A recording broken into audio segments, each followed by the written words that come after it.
Ang sagot ko simple lang. It's because of the people. Kayo, tayong lahat, magkakasama. Kasi at the end of the day, tayo rin lang ang nagbibigay halaga sa lugar na ito. At katulad ng sinasabi ko dati, kapag mahal mo, ipaglalaban mo. O, tumatawa siya. So, and I will say it still today. Kapag mahal mo, ipaglalaban mo. At katulad, ganun din, hindi lang po sa salita, kundi sa gawa. So that brings us to my last story about hope. Lahat kayo nangangailangan ng pag-asa, right? Okay. Kasi kapag walang pag-asa,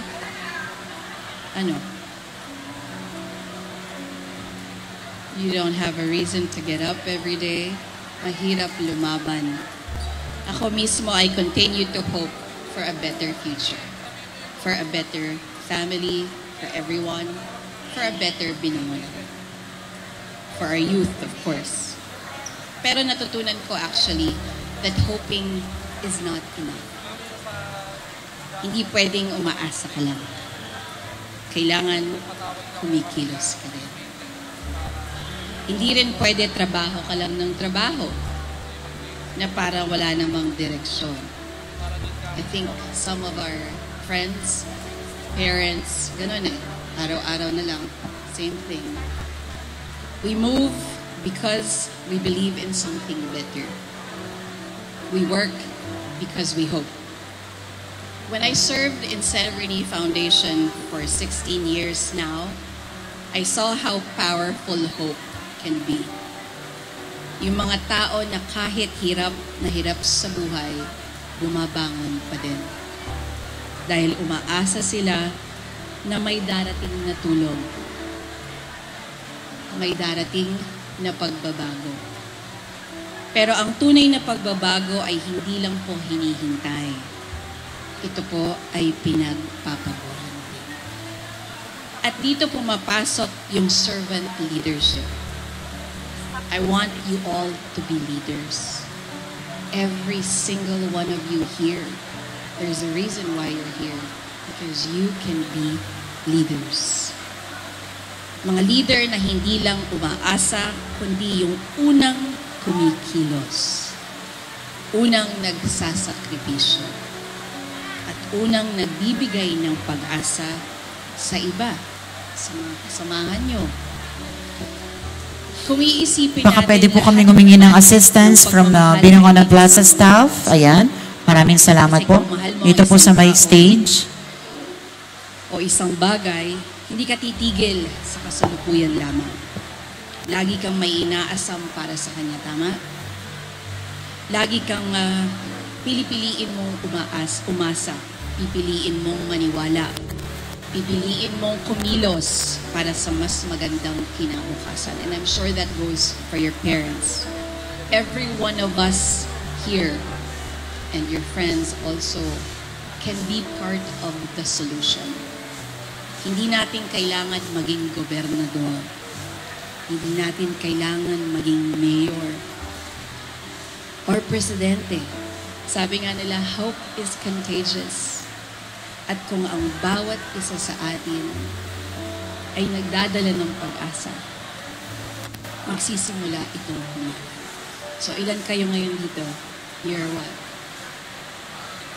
200. 201. Add nyo na ako doon. It starts with us, right? It starts with me, it starts with you. And it can be contagious to everyone that you come across. Kaya kapag kumalat, mas malaki ang posibilidad na magkatotoo ang ating pangarap para sa Binangon. Isang bayan na mas maayos, isang bayan na mas maganda, mas makulay para sa lahat, at mas pinahahalagahan ang bawat isa. So with those three, grace, love, hope, ano ang gusto kong iwan sa inyo? Una, tandaan nyo that grace is choosing to understand over judgment. Pangalawa, love is about service. Because God's love for us becomes real when we start with others. At pangatlo, hope is about action. Because hope that is alive moves us to serve, to act, and to build. And we would choose to be kind in everything that we do. We become the living sign of God's love and hope in our community. So para sa inyo, 200 na kabataan na narito ngayon. Oo, totoo. Kayo ang kinabukasan ng bayan. Pero kayo rin ang pag-asa natin ngayon.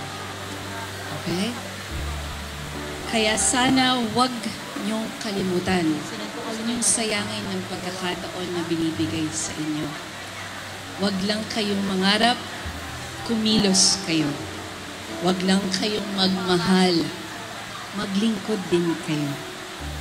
Wag lang kayong umasa, maging pag-asa kayo sa mga kasamahan ninyo. Muli po, maraming salamat po at kayo po ay nakasama ko ngayong umaga at lagi niyo pong tatandaan, kayo ang mahal kong binamahal.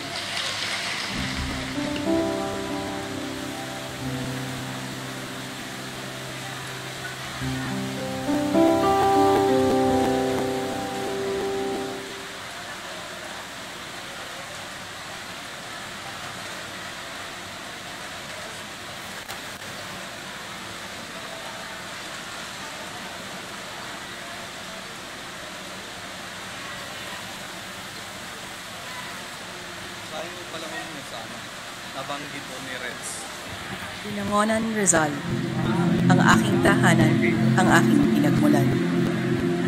Nabiyayaan ng 17 barangay sa isla at 23 sa kalupaan. Napapaligiran ng mga bulubundukin at sariwang hangin at kalawaang biyaya pang kabuhayan. Mayaman sa kultura, talento, at tradisyon,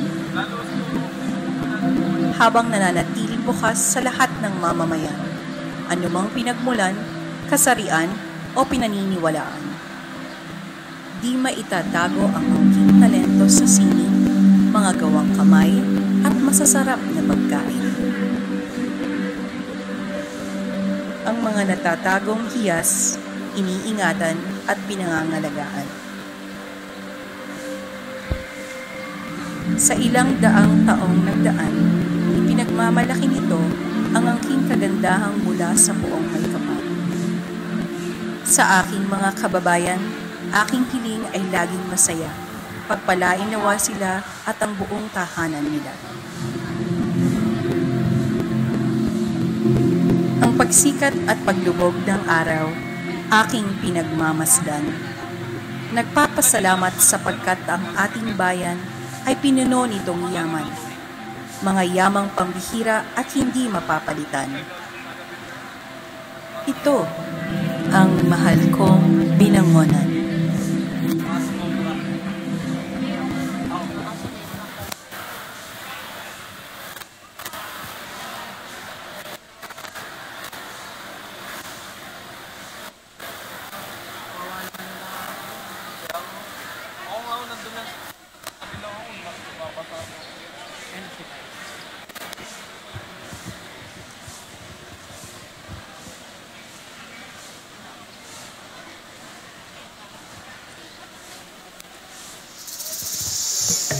And of course, once again, nagkapasalamat po kami sa ating mga volunteer doctors na kasama natin ngayong umaga. We would like to say thank you very much.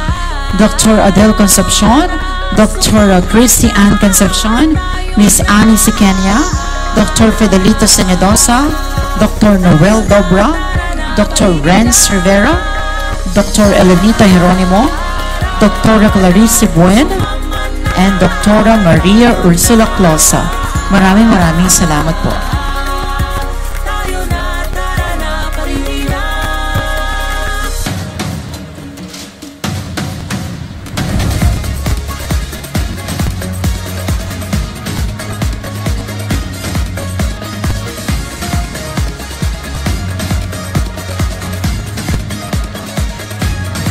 sa lahat po ng mga pa-check up, dadaan po muna tayo sa ating assessment table.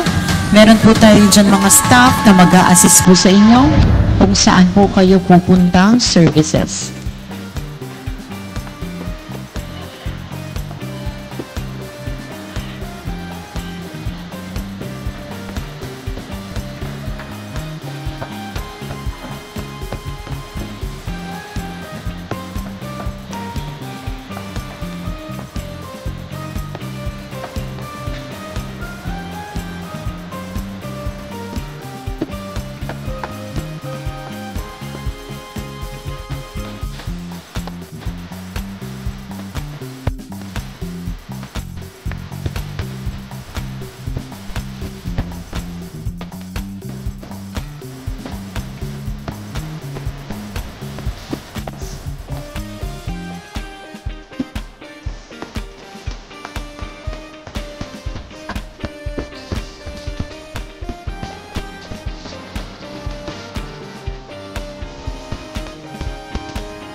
And of course, this morning I would like to acknowledge the presence of our Bukal Matlubay Chamson. Magandang umaga po.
sa ating pong mga minamahal mga Pilipinas na nakapila ngayon sa atin para sa ating check-up.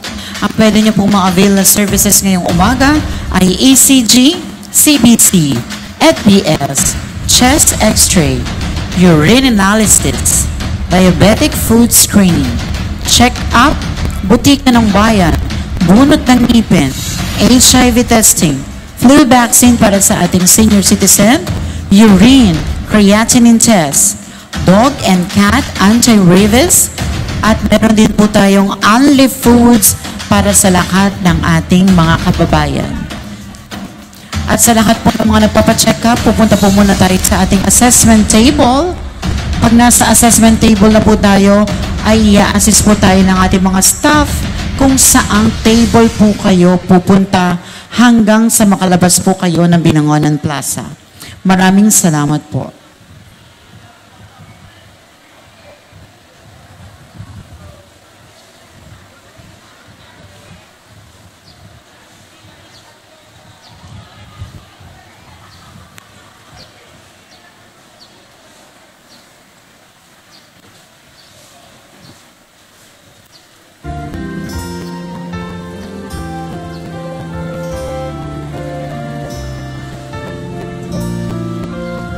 Ang ating